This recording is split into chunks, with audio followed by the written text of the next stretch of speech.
I'd like you to meet Clyde. Clyde's father died when he was 5, and Clyde's mother works 2 jobs from 9 to 5. His mother says she's happy, but deep down she wants to die. Well, one day she succeeded. Now Clyde feels betrayed and mistreated.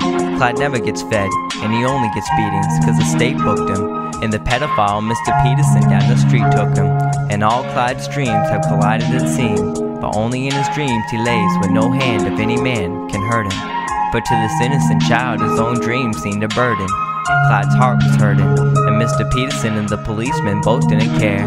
Meanwhile, Clyde was getting sick from the basement's cloudy air, and from sleeping on broken glass with a chain attached. Now 3 years later, Clyde's 8 years old. Mr. Peterson's cancer has been diagnosed, and Clyde doesn't know it's the answer to every prayer that he's ever had.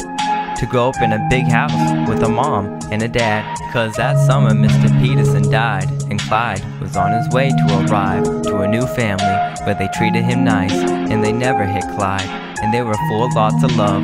New mom tucked him in and gave him kisses and hugs, and for the first time in Clyde's life he felt real love and never wanted to leave. 30 years later, still in the basement, Clyde Johnson Jr. on trial for molestation. Could it be the same child that fought his way out of a very dark box?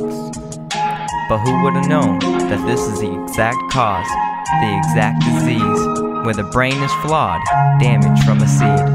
I wonder if there's a God, a creator to be, of such meaningless life. But let us use Clyde as a base for human race, cause if we're not careful, we can all be erased without a trace.